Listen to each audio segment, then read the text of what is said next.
geopolitical puzzle is emerging in the Asia-Pacific region with competing interests in trade, security, infrastructure and resources reshaping the map. U.S. President Donald Trump's Indo-Pacific strategy was designed to rebalance China under joint efforts by the so-called Quad Alliance, namely the United States, Japan, Australia and India. However, given President Trump's America First stance, Japan has been antagonized as a trading partner and forced to push ahead the Trans-Pacific Partnership trade agreement without the U.S. China, on the other hand, once excluded by the TPP, has expressed openness in joining the trading bloc. Meanwhile, bilateral relations between China and Japan have also seen considerable improvement in 2018, and the momentum is expected to keep growing. So how will the Trump administration balance its America First outlook with its uncertain alliances and murky strategies in the Indo-Pacific region to rebalance China in 2019? What prospects can be expected between China and Japan? Welcome to this special edition of The Point with me, Liu Xin, coming to you from Beijing. Joining me in the studio are Dr. Kent Calder and Edwin O. Reischauer, professor at the Paul H. Nitze School of Advanced International Studies at Johns Hopkins University. Dr. Kent Calder also served as the special advisor to the U.S. ambassador to Japan from 1997 to 2001. Also joining us here in the studio is Professor Wang Huiyao, president of the Center for China and Globalization think tank. Gentlemen, welcome to the show. I want to start with a very interesting development concerning the Trump administration's attitude towards free trade. We all know at the last hour of 2018, President Trump signed into law an act that's called ARIA, or the Asia Reassurance Initiative Act, proposed by some congressmen. Basically, the main idea is to assert the importance of the Asia-Pacific region for the Trump administration and reiterate the importance of multilateral trade or free trade for the Trump administration. Dr. Calder, let me ask you, what do you think this move signifies as a kind of changing attitude towards free trade within the Trump administration? Well, I think that it certainly shows us that certain members of Congress, many of whom, of course, did have strong interests in TPP originally, that they're reaffirming their interest in free trade. If you take, for example, agriculture, if you take business interests that export to the Pacific and so on, of course, they don't want to see a vicious circle of recrimination occurring across the Pacific, and they really do want to see trade relations continue to expand. How do you explain the timing of such a changing in attitude? I mean, President Trump was vehemently against a multilateral trading regime or multilateral trading agreements. He insisted, or he wanted to have bilateral trade agreements with countries instead of a multilateral arrangement. But why now, after 2 years in office, he has decided to, or he has been persuaded to look into the matter again? Well, I think certainly the fact that the election is over. In the midterm elections, the midterms did not produce a vote of strong confidence. In the Senate, of course, they did increase the Republican majority, but broadly speaking, the elections are over with, and of course business interests particularly are very much interested in a free trade, affirming a broad interdependence. And with the elections over, it's easier to do that. Professor Wang, how do you look at the timing now that we have seen a couple of months after the two countries, I mean China and the United States, had engaged this tariff friction? Some people are saying the fact that President Trump has changed his mind or is changing his mind about free trade is that the tariffs are actually starting to bite. You're right. I agree with Professor Calder's comment that, of course, the midterm election is over, and that, I think, relieved Trump for making some freed him to do some more decisions. And what's more, I think Asia Pacific is still a very important area, particularly Asia. It's going to be the future's growth area.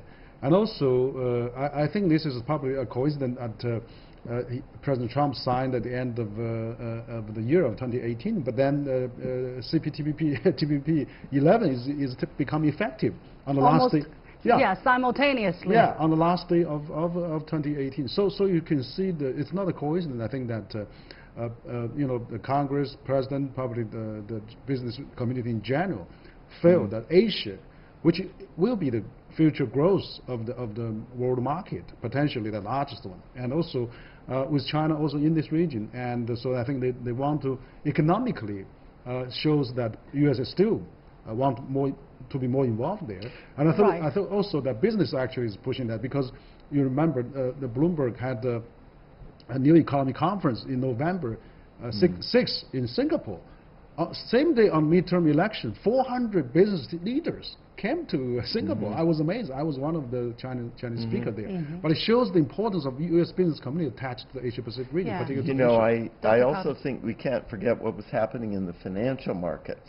In December, of course, the markets, America's market had been relatively stable, but they began to spiral downward. You know, some reaffirmation that we do have, we do appreciate business interests, that we want to reaffirm something other than just a very parochial trade war-oriented strategy. Yeah, does it mean that in the first place, when President Trump exited from the TPP agreement, that it was a strategic blunder, or he knowingly committed such a mistake? A lot of people in Congress, I think, definitely did feel that. That somehow it needed to be clearer to signal to other parts of the world and also to our business community that, you know, we do understand the basics of economics. I think that kind of reassurance was a part of this. What would that mean for countries in Asia, now that the United States, now that the Trump administration is officially reassuring Asia and reasserting U.S.'s leadership in Asia? What would that mean for countries such as China and Japan in the region? Well, I think that that shows that U.S. is never going to leave this place, or never not going to attach importance to this issue. So it means they are actually putting more attention. Is that a good thing for China and Japan? I think it's you know, depends how you look at that. I think if all the parties get along and if they work together, and then if they probably you know, like through TPP and other mechanisms like a Belt and Road and RCEP, so that Asia Pacific could be the next engine of the world, because it's already largest in terms of GDP and population and capital, you know, market size of the world. So I think for Asia countries, it's you know, I mean, America never leaves Asia. So even though Trump reassured that, I think that just he was actually trying to please his voters, like at the beginning, by abandoning TPP and by pursuing American first. But after a while, I think he was 2 years in office, he was educated enough to know that, you know, after all, the business community and the interests of the China, Asia, and of course, including Japan, it's important to America. I think for sure for Japan, I know Japan better, but I think they felt blindsided by all of the tariffs and the escalation. Early on, of course, Prime Minister Abe and President Trump had gotten along very well, and Japan felt relatively reassured. But then suddenly all of the tariff war began, and of course, including some attempt to renegotiate the U.S.-Japan relationship. And so they were very concerned. I think there's no question that the Japanese are very, very happy about ARIA. Yeah. Under what precondition, however, that you think the U.S. is repivoting towards Asia is going to be opportunities for countries like Japan? Do you think there is a possible negative scenario to this? Well, one of the big questions, really, I guess, is what the configuration of the future multilateralism is.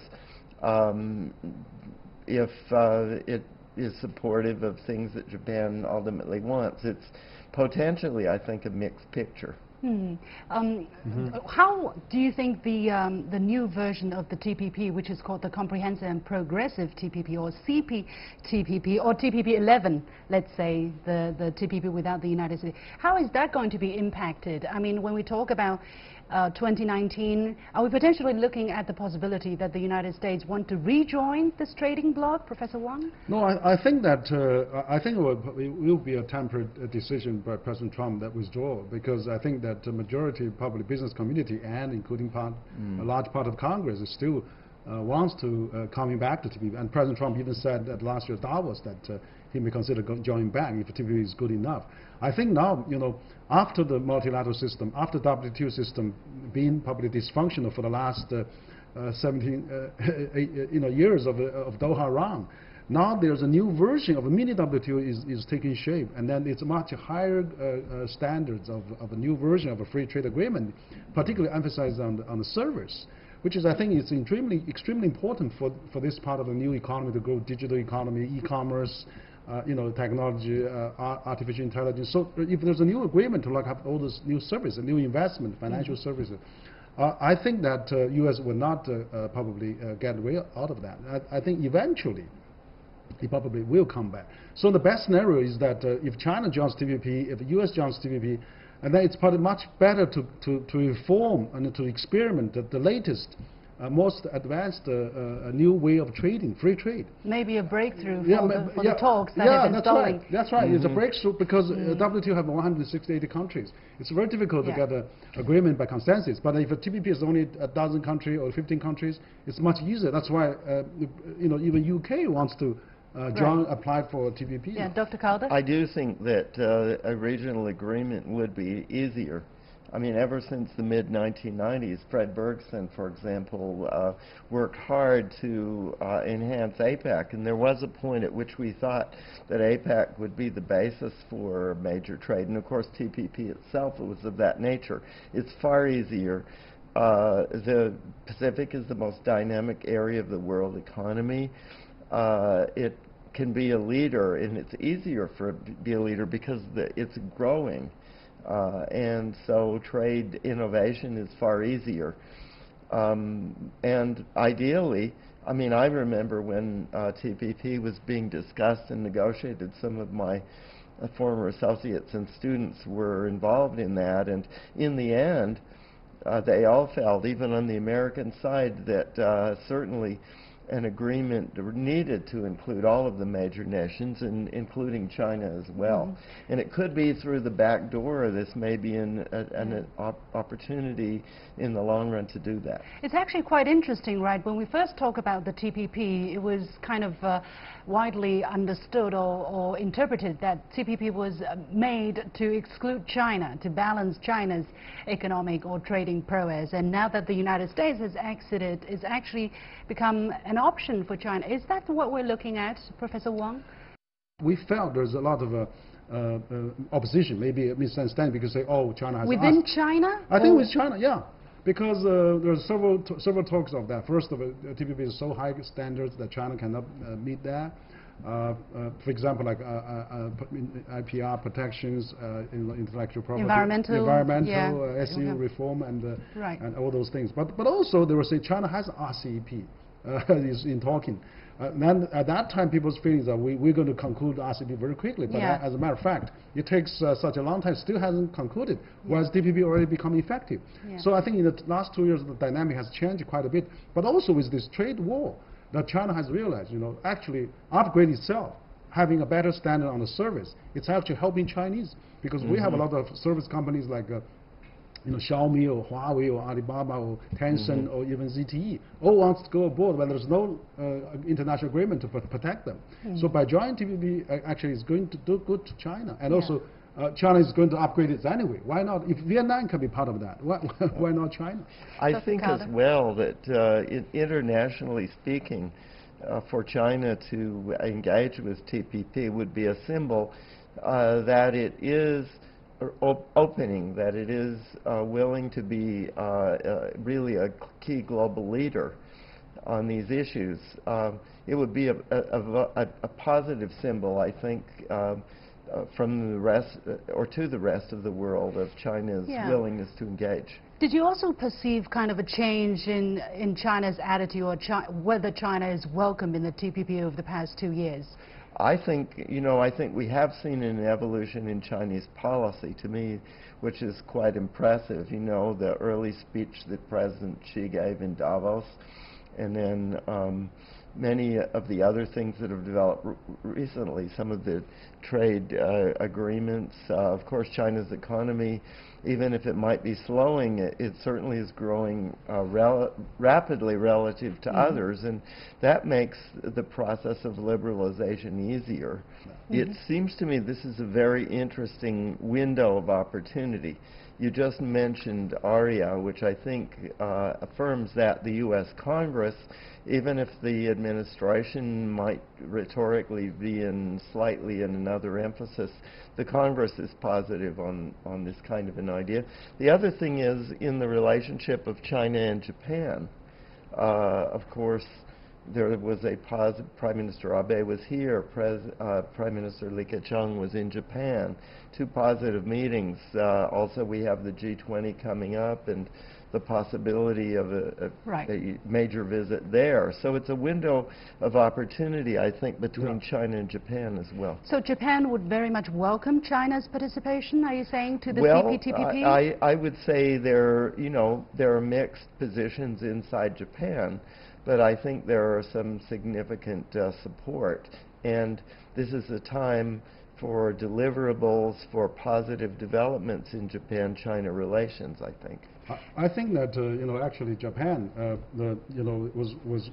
they want to do more business with China. I mean, at the Shanghai Import-Export, the largest business group coming to attend is from Japan. And also that TPP currently covers 500 million population and 13% of the world GDP. But by having China into that, it could be 1.8 billion. And then a quarter percentage of world GDP. So it would be much larger. And for Japan, which expanded half of the market of TPP. So it's really, for China, it's also good. China had gained the market access to another 500 million population and 13% of world GDP. So I think it's a win-win for both of them, and it's a lot of interest there. And it could even provide in the longer run, if those two are involved, the attractiveness for the United States further down the line would also be. That's very interesting. I wonder whether there could be a future TPP that has both China and the United States as members. I don't know how realistic that scenario is. Not that the United States is reconsidering, and it's very easy, I guess, for the United States to actually rejoin if they want to, right? Because they were already in there. They were just a step away from being officially part of it. So I would imagine, what would the United States position be if it rejoins the TPP and then it has to make a decision on China joining it? Do you think they would welcome China being a TPP member? Professor Wang? I think that, I never heard the US officials said they want to rule out of China the TPP. They were just thinking, in the past, they were thinking that the TPP stand probably much higher for China to be part of it. But now, after 10 years of China development, China probably can meet a lot of the standards. And that actually also, if Vietnam, as I said, other countries can be part of the TPP. But Vietnam is a much smaller economy and poses much smaller competition to the United States. So I think, if you view TPP as a mini WTO, as a new version of WTO, as an upgraded version of WTO, then it's different. And China now is probably the middle developed country. We are, as Party Congress said, we are approaching the center stage. We are the second largest economy. So that's really gives opportunity for China to be part of this program. So I think that either for the US or China, both countries join it, then the largest free trade agreement will be taking place in the world. That will benefit all the member countries. So the logic is the same. Just like China joined WTO, China gained enormous the benefit of that. By joining TPP, it would be the same. How do you look at it? I really do think that the scale of this would be so large that it would be something the United States would feel it needed to join ultimately, because just simply of the scale and the rate of growth and so on of this body. So that this could be, this kind of a sequencing could be the way to get all three of the major powers involved. Yeah, the reason why I asked the question, because as the famous U.S. personality, Henry Kissinger, he says the United States and China will be stepping on each other's toes pretty much everywhere in the world. I wonder, in terms of trade, I think China would very much see the benefit of open trading, inclusive trade. I'm not sure whether the United States, having categorized China as a strategic rival, whether they want to include China in that kind of trade opportunity. I think a lot of this depends on the nature of the agreement. If it is services, the United States is strong competitively in the services, and if this is a high-quality agreement, you know, based on the terms, the original terms that the United States was involved in negotiating, then I think the U.S. would feel that it was attractive. I think that because you know, if it's the win-win situation, actually could be for both U.S. and China. Sure. Because China is the largest market. China now has 300 million middle-class buyers. In the next 10, 15 years, China could have 600 million, which is double the size of the U.S. I think no multinational from the U.S. would abandon this market. And if China joins the TPP, a lot of the concerns that the U.S. has, like IPR protections, you know, technology transfer, and SOE reform, because so TPP is a good platform for China to conduct the negotiations, which China is not give up to one country, but not, you know, compromise with a number of countries, gaining the access to those countries as well. You know, strangely enough, I think the catalyst of the kind of things we've been through in the trade conflict and so on going now actually could help to make this work.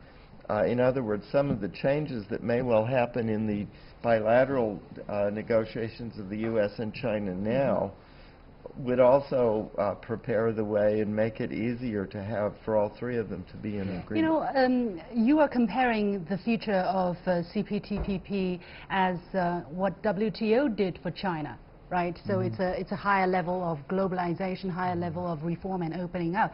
In the United States, there are people who have been saying it was a mistake to let China join the WTO. How do you respond to that, Professor Wong? No, I think that exactly because WTO, I think, is falling behind a bit in terms of a new round of talks like Doha round, and a new improvement, like also taking care of a lot of the new emerging trends like digital economy, e-commerce, and so on. So I think that TPP has those coverage, and China is a larger player of that. So by having a new set of rules, I think that China, if they're part of that, so we have a new actually playground for equal for everyone. So I think the U.S. is complaining in the past is because the WTO probably is giving China some market access or joint venture requirement. But now if we start with a new chapter, then it will be much easier acceptable. And also after these trade tensions, after all these talks in the last few years, both sides, including TPP countries, realized free trade is so important, and now service trade is so important. Let's have a new chapter and a new regulation as a new meaning. Yeah, I really do agree with that. I think that the U.S. Service trade, the U.S. has a very strong position in service trade.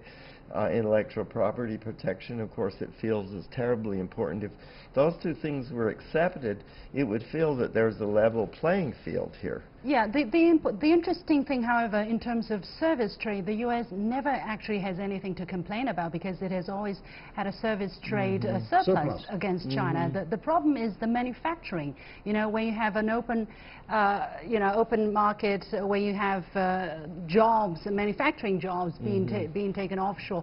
That's what has prompted, the popular sentiments in the United States. Dr. Kauder, do you see that being highlighted again if China joins the CPTPP?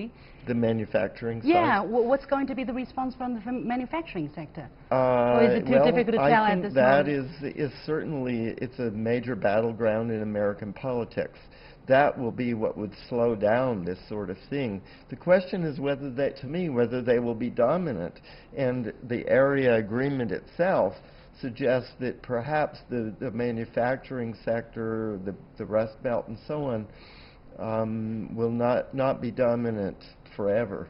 I guess these people will be there, right? They will always demand that the numbers are declining. The numbers are the service trade area is expanding. political economy is changing before our eyes. Mm-hmm. But I think, you know, the U.S. company felt that they could do more, like financial services, like, you know, there's many services that U.S. felt they could do even better on that. So in the future, if U.S. have a large surplus on the service, China have some surplus on the manufacturing, well, that's equal. Then that's even. So then you shouldn't complain, because on the overall balance, it's more or less the same. So I think, you know, by having a new set of rules like TPP, so that can facilitate both U.S. and China to reach the balance of the trade. What's the position of the Chinese government, Professor Wang, that you foresee in the coming year towards joining the CPTPP? Because China also has this RCEP, the regional trading bloc, that China is pushing very much to conclude within 2019. How would China prioritize among these two? Well, I think that you know, first of all, TPP is a higher version of RCEP. You know, it's a much higher version of that. Second, TPP has already become effective since you know, at the beginning of this year, and also RCEP is a closed, you know, 10+6. You have India there. You have Japan may not be that since TPP is already effective. Japan may not be that still bullish on that. So it's still don't know when that RCEP is going to be concluded, given the fact of India and other Japan, India. But TPP, we know it's become effective. Quickly, you know. So you are suggesting that China should really grasp what's already in within their eyes? Well, I think we should push both fronts. I think President Xi actually said at the Lima APEC meeting that the ultimate goal is to have this free trade agreement among Asia, FTAAP.